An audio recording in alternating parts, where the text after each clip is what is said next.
joyful, joyful, we adore thee. God of glory, Lord of love, our hearts unfold like flowers before thee, opening to the sun above. Melt the clouds of sin and sadness, drive the dark of doubt away. Giver of immortal gladness, fill us with the light of day.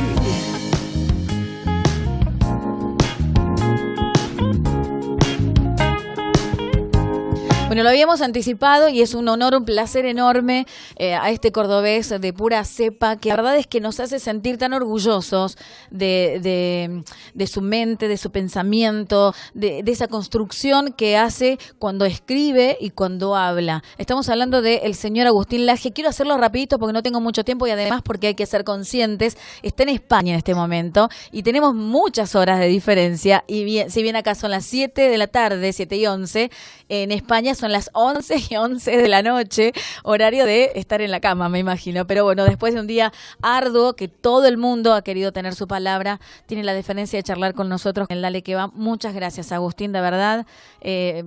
Muchas gracias, nada más que eso. Muchas gracias por permitirnos charlar y tenerte aquí en el programa. Bueno, muy buenas tardes para ustedes, buenas noches para mí. Es un gusto para mí poder estar dialogando con Córdoba, ¿no? Mi Córdoba, mi ciudad, desde tan lejos. Si bien la noche es un momento para dormir, las 11 de la noche sería un momento para dormir, yo la verdad es que no duermo casi por la noche, así que generalmente la uso para estudiar más que nada, así que no te aflijas por lo del horario. Bueno, de todas maneras, te sacamos unos minutitos de tanto estudio, pero Agustín, hay que descansar. Sabemos que te encanta estudiar y que te has ido para allá justamente para capacitarte mucho más de lo que sos. Pero bueno, insistís en seguir preparándote y esto es muy bueno, siempre prepararse. ¿Cómo has visto? Sí, hay que siempre estar apostando a la educación de cada uno, ¿no? Y un poco por eso es que tomé la decisión de venir a España. Comento esto porque mucha gente cuestionó de alguna forma que yo me venga en este momento a España, pero yo lo tenía planificado desde hace bastante. Pero bueno, a partir de junio del año que viene ya voy a estar de nuevo en Córdoba. Bueno, pero no creo que no sos de esas personas que toman demasiado en cuenta lo que en redes sociales la gente dice, porque sos un hombre bien plantado. Recuerdo haber hablado con vos antes de todas las marchas y la movida y habernos contado que te venías, que te ibas, en realidad que te ibas para España, te ibas a Europa, ¿no? A estudiar y a capacitarte. Exacto. Así es, ya estaba planificado desde hace tiempo. Bueno, ¿extrañás Córdoba? Sí, extraño sobre todo los lomitos de Córdoba y el asado argentino, pero el lomo cordobés, que es lo mejor que hay. Eso sí que se extraña. Si tuviese que pedir un deseo en este momento, diría un buen lomo. No digo de dónde para no pasar chivo, pero tengo varios en mente. Bueno, mientras sea un lomito cordobés, está todo bien. Contanos, Agustín, ¿cómo has vivido desde allá? Mira, ayer cuando estábamos en plena votación y había gente que tipo 5 de la tarde ya cerrando y ya con boca de urna y con el avasallamiento que se vivió con el triunfo de Fernández, pero en algún momento se decía que casi iban a ser 20 puntos y eso como que llegábamos. Y había gente que decía, estamos ganando en Nueva Zelanda, porque la gente fue a votar en Estados Unidos en distintos lugares. Y digo, esto es un poco negar la realidad, ¿no? Alegrarse porque en Nueva Zelanda se gana cuando acá no incide absolutamente nada, porque, bueno, ganaron los que vos dijiste que ganaron. A ver, el voto extranjero obviamente que fue una patriada porque quienes están fuera de la Argentina generalmente no se toman la molestia, porque es una molestia, hay que hacer toda una tramitación especial para ir a votar y realmente fue un récord en cuanto a la cantidad de argentinos viviendo afuera de Argentina que fueron a votar. Pero en términos electorales la verdad es que la cantidad de argentinos que votan sobre el patrón casi sobre el padrón electoral es casi insignificante, ¿no? Entonces, la verdad es que no mueve un perímetro la situación, sobre todo en un marco como el que se planteó en las PASO. Lo que pasó el día de ayer fue algo que ya se sabía que iba a pasar desde las mismas PASO. Remontar esa cantidad enorme de puntos de diferencia que vimos en las PASO en tan poquito tiempo es virtualmente imposible. De hecho, yo no esperaba, y creo que ni ellos esperaban, y cuando digo ellos me refiero a Cambiemos, una aproximación, digamos, tan importante, ¿no? Porque prácticamente que en el cabo de algunas semanas nada más, Cambiemos recuperó casi 10 puntos. Es un montón, es una barbaridad. Contemplemos que la tercera fuerza sacó menos del 7%, que es la que fue la fuerza de Labaña Urtubey. En cambio, el macrismo sacó 10 puntos más en comparación con las PASO. Es realmente muchísimo. Y movilizó una cantidad enorme de gente que no había votado en las PASO y que sí se quiso presentar en octubre. Pero acá hay una variable que es importante, porque si esto lo viéramos en términos de números absolutos y lo comparáramos, por ejemplo, con las presidenciales que ganó Macri en el año 2015, en aquel entonces Macri sacó más de 1 millón de votos menos. Es decir, cuando se consagró presidente hace 4 años, Macri sacó más de 1 millón de votos menos en comparación con la cantidad de votos que sacó ahora. Entonces, ¿qué explica esto? ¿Cuál fue la diferencia entre lo que ocurrió en las últimas elecciones presidenciales del año 2015 y las elecciones presidenciales de ayer? Bueno, muy simple. Eso se llama unidad del peronismo. La variable que se modificó en estos 4 años fue que el peronismo finalmente pudo unificarse, cosa que no había podido hacer en las elecciones de medio término, es decir, en las del año 2017. El macrismo en este sentido fue bastante ingenuo políticamente y el kirchnerismo, o mejor dicho, Cristina Fernández de Kirchner, fue muy astuta políticamente, porque Macri necesitaba de alguna forma un peronismo dividido para él poder sobresalir electoralmente. Su estrategia fue que Cristina Kirchner no vaya presa. Por eso no tuvimos en ningún momento realmente la posibilidad de ver presa a esta delincuente, ¿no? Porque políticamente era funcional a la idea de mantener a un kirchnerismo, a un peronismo dividido en dos, el peronismo K y el peronismo federal.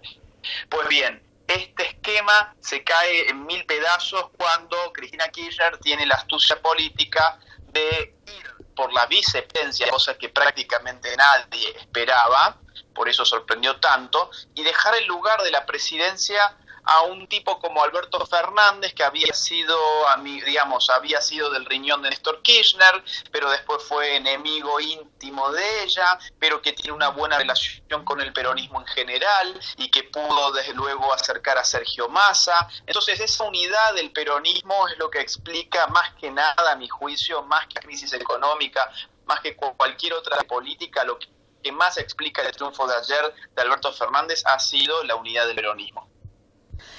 Y como bien decías vos, para ellos que pensaban llevarse un 18, un 20, con toda la movida que hicieron, con todo el dinero que se repartió, que se veía un montón desde lugares, pero creo que Macri se ha posicionado ahora, para sorpresa de ellos mismos, ¿no? Si bien no ganó, pero creo que ganó. Como vos decías, 1 millón menos, 1 millón más de lo que sacó cuando fue electo presidente. Creo que a pesar que hay un gran país, una gran cantidad de gente que, a pesar de la crisis económica en la que estamos sumergidos, hay una política con la que no se quiere volver a manejar. Lamentablemente ganaron, pero creo que quiero creer que va a haber una buena oposición en el Senado y en diputados. Creo que en las cámaras va a haber una buena oposición.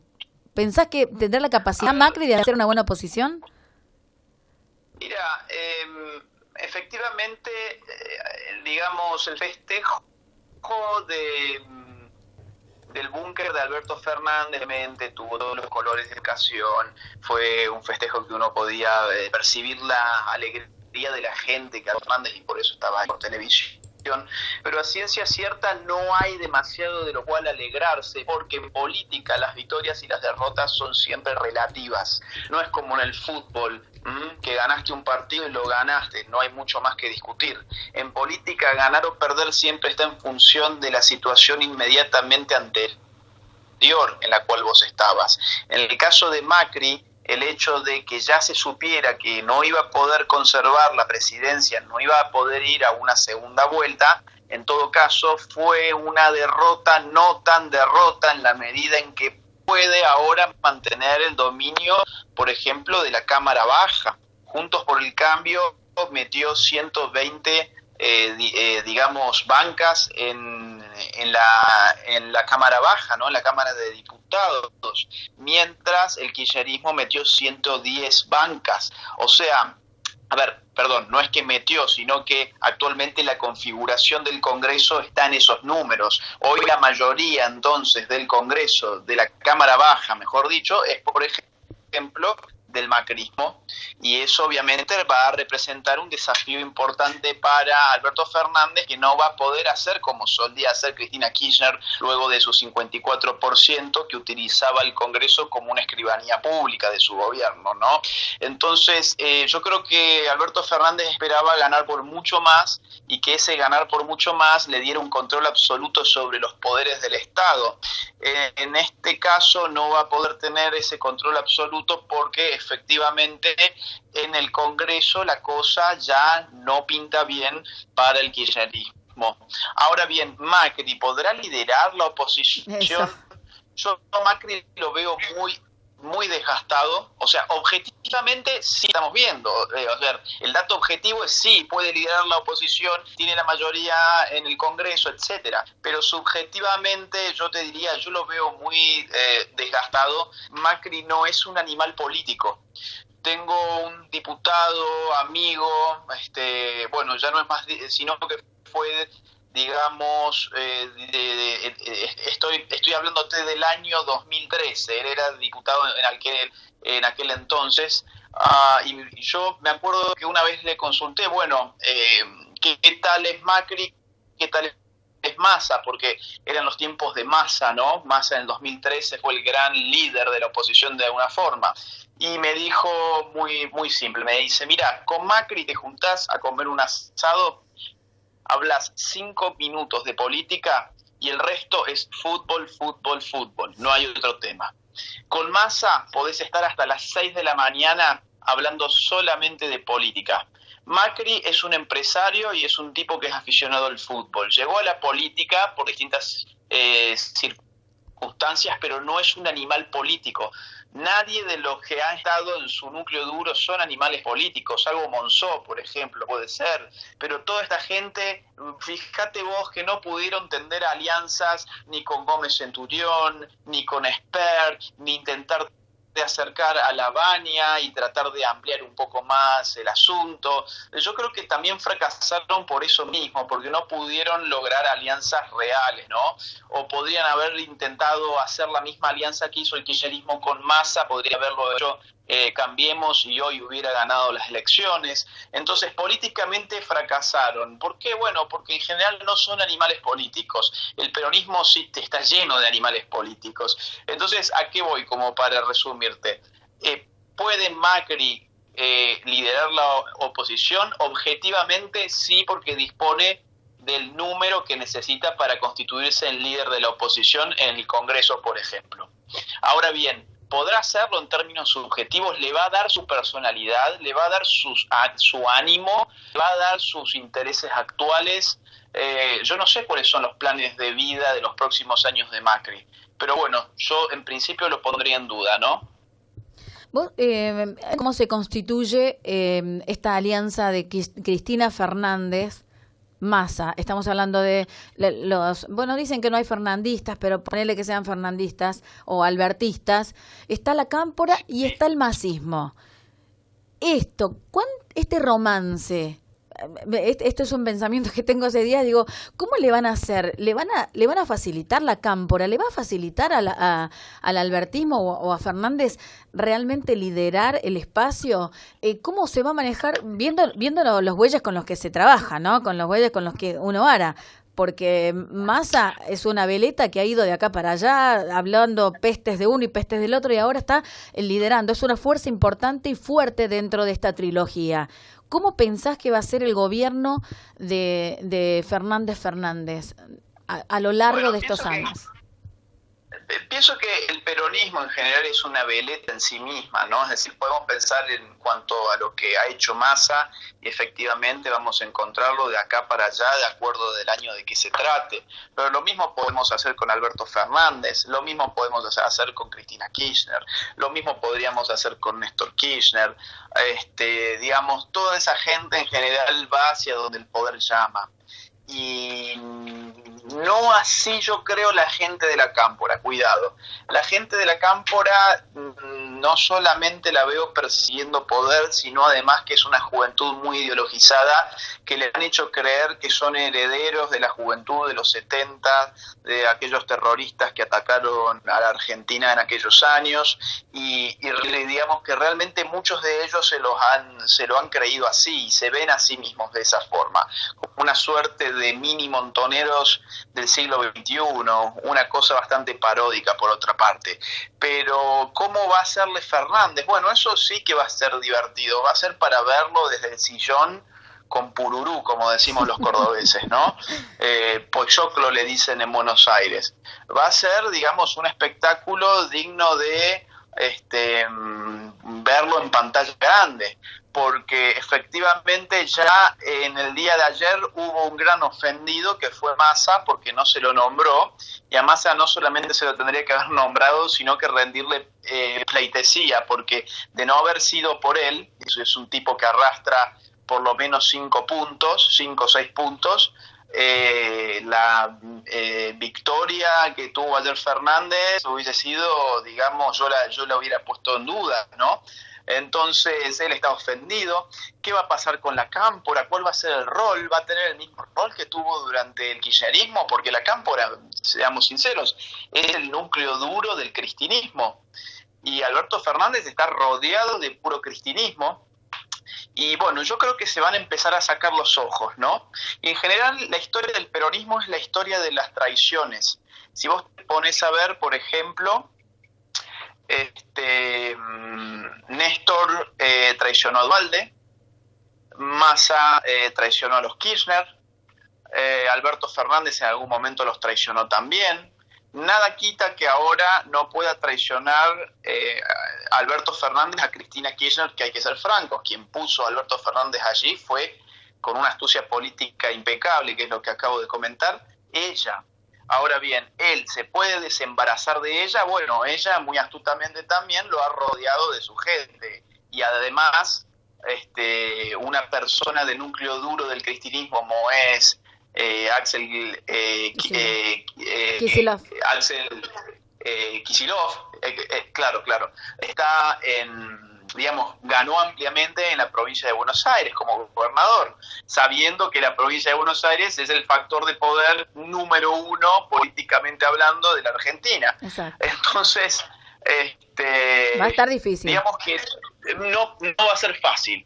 Ojalá, digamos, que se maten entre ellos, y ojalá que Alberto Fernández se pueda sacar de encima a todo este equipo de energúmenos, pero yo la veo difícil al corto plazo. Acordate que a Néstor Kirchner le llevó 2 años sacarse de encima a Duhalde, y Duhalde no era la cámpora, cuidado, ¿no? No, era más blando. Bueno, ya no tenemos tanto, a pesar de todo, a pesar de no nos olvidemos y de todo lo que vivimos en aquella época también con Eduardo Duhalde. Yo no quiero, ya estamos en las 11:30 de la noche para vos, pero no quiero que nos despidamos sin que me hagas un breve análisis de lo que viste de nuestro segmento, es lo que nos importa, el segmento Pro Vida. Nos metieron en una bolsa de gatos. Nos dijeron, es o perdemos la República. Hay que votarlo, y todos, el planteo que había era totalmente contrario a los valores que defendemos, aquellos que defendemos la vida, tanto estar contra el aborto y contra la ideología de género, metiéndose en las escuelas para degenerar a los chicos. Ninguna de las dos opciones era viable para votar. Sin embargo, muchos de los que votaron a Centurión y también votaron a Espert, decidieron votar a Mauricio Macri. Nadie va a juzgar ese hecho, pero lo que yo digo es, ¿qué le faltó al segmento Provida, al Frente Nos, a Gómez Centurión, para poder lograr haber sostenido lo que logró a puro pulmón en las PASO? Que fue más gente. No, a ver, sí, yo creo que lo que hizo Gómez Centurión ha sido heroico, o sea, heroico en cuanto a que es una persona que no viene de la política. Si bien él es doctor en ciencia política, una cosa es estudiar la política y otra cosa es hacer la política. Él no viene de estructuras políticas partidarias, él sí tuvo una función, digamos, en el Estado, pero no mucho más que eso, y es una persona que desde cero, desde abajo, junto con Cynthia Houghton, se puso un proyecto, digamos, en los hombros y le dio para adelante, y se consagró en las PASO, digamos, como quinta fuerza por encima de José Luis Espert, que a su vez llevó el mensaje del libre mercado a la arena política, aunque con mucho más apoyo mediático y financiero que el de Gómez Centurión. Es decir, toda la Argentina sabe quién es José Luis Espert. Ahora bien, muy pocos argentinos sabían quién era Gómez Centurión. Eso porque la verdad es que a Gómez Centurión no se le ha dado ninguna relevancia mediática. Incluso hay ciertos medios importantes, estoy hablando de La Nación, Clarín, Infobae, que habiendo sacado más puntos Gómez Centurión que Espert en las PASO, había veces que ni lo mencionaban a Gómez Centurión y sí lo mencionaban reiteradas veces a Espert, porque Espert ya es conocido. Gómez Centurión no es conocido más allá de un núcleo duro de militancia provida. Y aún así, digo, haber superado la prueba para llegar a las presidenciales, llegar con un discurso claro pro vida, pro familia, pro libertad, a una instancia que ven tantos argentinos como es el debate presidencial, digamos, ha sido algo heroico, una patriada, pero en ningún momento, siendo realistas, podíamos esperar que fuera una alternativa real a una situación tan polarizada como lo fue la de Alberto Fernández y Mauricio Macri. La verdad es que la polarización que se vivió en estas elecciones hacía tiempo que no se vivía de esta forma, y cuando se polariza así a dos alternativas, el resto de las alternativas quedan necesariamente muy marginadas. ¿Qué le faltó? Bueno, posiblemente yo creo que el movimiento pro vida no se ha politizado, y no hablo de la estructura política, sino politizado en su mentalidad. Entender que la política es importante, entender que estos asuntos se dirimen en la política, que esto viene de la política y que si uno los pretende sacar se tiene que meter en la política. Todas esas cuestiones, nuestro sector le cuesta mucho entenderlo, porque hay que ser sinceros. Si bien defender la vida, defender la familia, defender la libertad no son cuestiones necesariamente religiosas, sí es cierto que la mayor parte de las personas que están en esta militancia vienen, digamos, de esos lugares, ¿no? O sea, vienen de iglesias, con una formación cristiana, etcétera, y esa formación en la fe muchas veces los alejan de lo mundano, los alejan de las discusiones temporales, viven en la trascendencia, y hay cosas que son inmanentes, como es la política, por ejemplo. Entonces yo me he cansado de ver gente que dice, por ejemplo, y escuchar a gente que dice, no, bueno, es que en verdad yo no voy a la marcha porque yo ya estoy contribuyendo porque rezo tantos Padre Nuestros, ¿no? O no, porque ya fui a la iglesia y en la iglesia pedí tal cosa. Bueno, ese tipo de mentalidad atenta contra la organización política, contra la conciencia política de un movimiento social como es la Ola Celeste, y eso lamentablemente yo lo he visto mucho.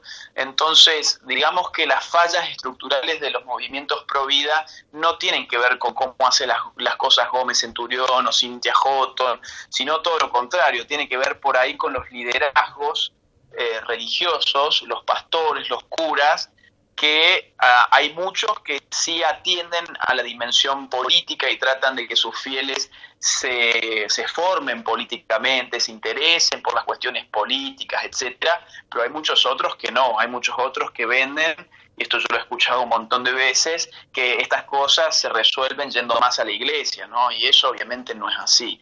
Así que, bueno, lo que se viene para nuestros movimientos va a ser una lucha muy dura.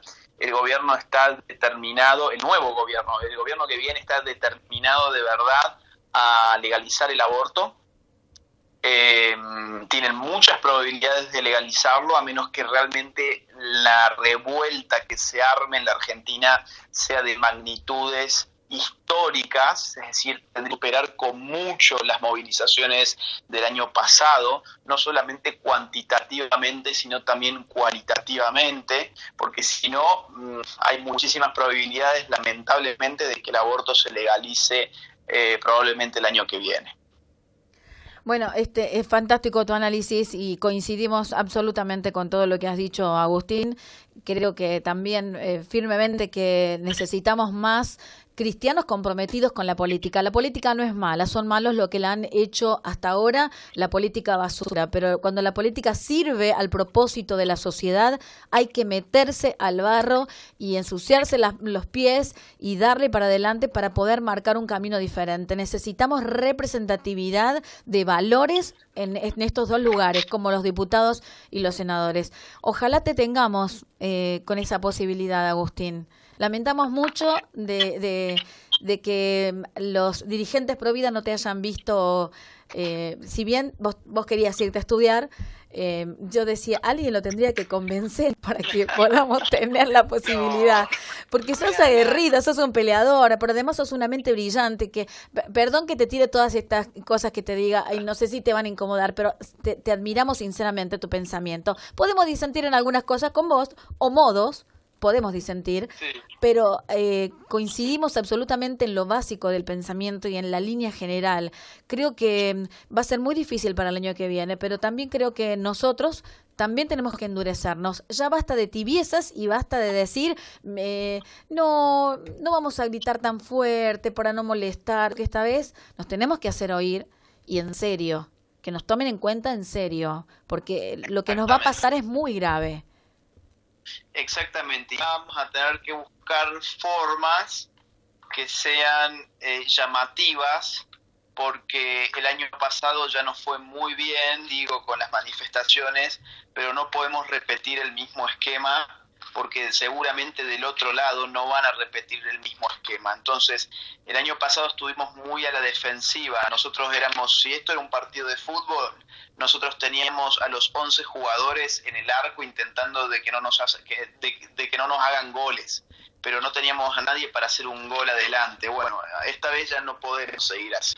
Esta vez nosotros también tenemos que tener una actitud no solamente reactiva, sino proactiva. Exacto. y intentar de ser más ingeniosos con algunas cosas. Pero bueno, eso quedará en todo caso ya para pensarlo estratégicamente al interior de los movimientos pro vida. Y contamos con vos, Agustín. Muchísimas gracias por este tiempo. No quiero robarte más. De verdad, muchas gracias. Espero que te vaya muy bien. ¿Cuándo volvés para Córdoba? ¿O volvés o ya te quedás por varios años? No, vuelvo probablemente en junio del año que viene, ya voy a estar allá. Así que seguramente voy a estar en el campo de batalla para cuando estas luchas se vuelvan a librar y cuando la cosa se ponga caliente en serio. Bueno, contamos con vos, Agustín. Muchas gracias. Gracias. Muchas gracias, grande, verdad. Saludos a la audiencia. Muchas gracias. Agustín Laje con nosotros, una charla impresionante. Gracias de todas formas, tengo que decirle gracias. Ya casi son las 12 de la noche en España y él nos ha permitido charlar este rato con él. Gracias. Señoras y señores, Agustín Laje por el Dale que va y mucha tela para cortar de esta entrevista que hemos tenido con él.